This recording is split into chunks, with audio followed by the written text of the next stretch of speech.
ज्या वेळेस आपल्यावर संकटांचा घेराव असेल, आपली मन, बुद्धी, विचार आपल्या आवाक्यात नसतील आणि आपल्याला असं वाटेल की आता सारं काही संपलेलं आहे आणि आता आपण आपल्या कर्तृत्वावर, आपल्या क्षमतेवरच अविश्वास दाखवायला सुरुवात केली, तर त्यावेळेस आता आपल्याला कुठे जायला हवं?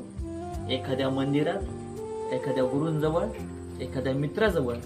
अन्यथा अखेरीस उरतो तो म्हणजे काय? तर निसर्ग. अशा निसर्गरम्य वातावरणात आल्यानंतर खऱ्या शक्तीचा, खऱ्या क्षमतेचा आणि खऱ्या योग्यतेचा आपला परिचय आलेला असतो. कारण की ज्यावेळेस आपण निसर्गाशी नातं पाहतो, नियतीची आपल्याला करामत समजते आणि आपल्या ठायी असणाऱ्या अनंत ऊर्जांचा आपल्यासोबत परिचय होत असतो. म्हणून जीवनामध्ये जितकं शक्य होईल तेवढं माणसाने प्रवास करायला पाहिजे. अनेक वेळेस वेगवेगळ्या ठिकाणी जाऊन तिथल्या निसर्गरम्य गोष्टींचा आनंद घ्यायला हवा. आणि ज्या वेळेस त्या निसर्गाशी आपलं तादात्म्य जोडलं जातं, त्यावेळेस आपल्या ठायी असणाऱ्या अनंत योग्यतेचा नक्कीच विकास झालेला असतो.